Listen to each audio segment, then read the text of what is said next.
實喺2017年嘅時候，我開始醖釀《拼命三郎》呢個故事。咁點知之後就遇上咗疫情。當政府宣布咧疫情將會結束嘅時候，我覺得係一啲時代嘅分水嶺咯。好似好多嘢要去重新出發。咁所以喺呢部電影裏面，我加咗疫情年代做戲嘅背景，其實就係講緊大家各自拼命嘅故事咯。所以就套用咗一個江湖大哥嘅身份嚟講，東山再起，觀眾會容易啲去代入啦。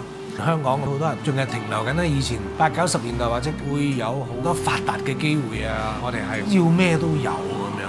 今日個社會又踏入咗另一種層次啦。如果有啲嘢放唔低咧，的確真係好難生存落去嘅。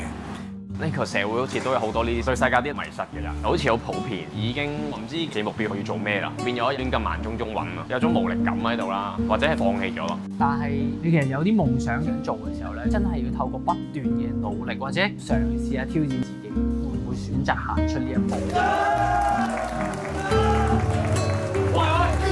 好多時候我哋遇到好多難題嘅，喺個過程裏面，你會成日都好想放棄。咁但係去到最後咧，問一個問題就係疫情結束之後嘅世界係點咧？同時重新出發嘅香港精神到底係乜嘢咧？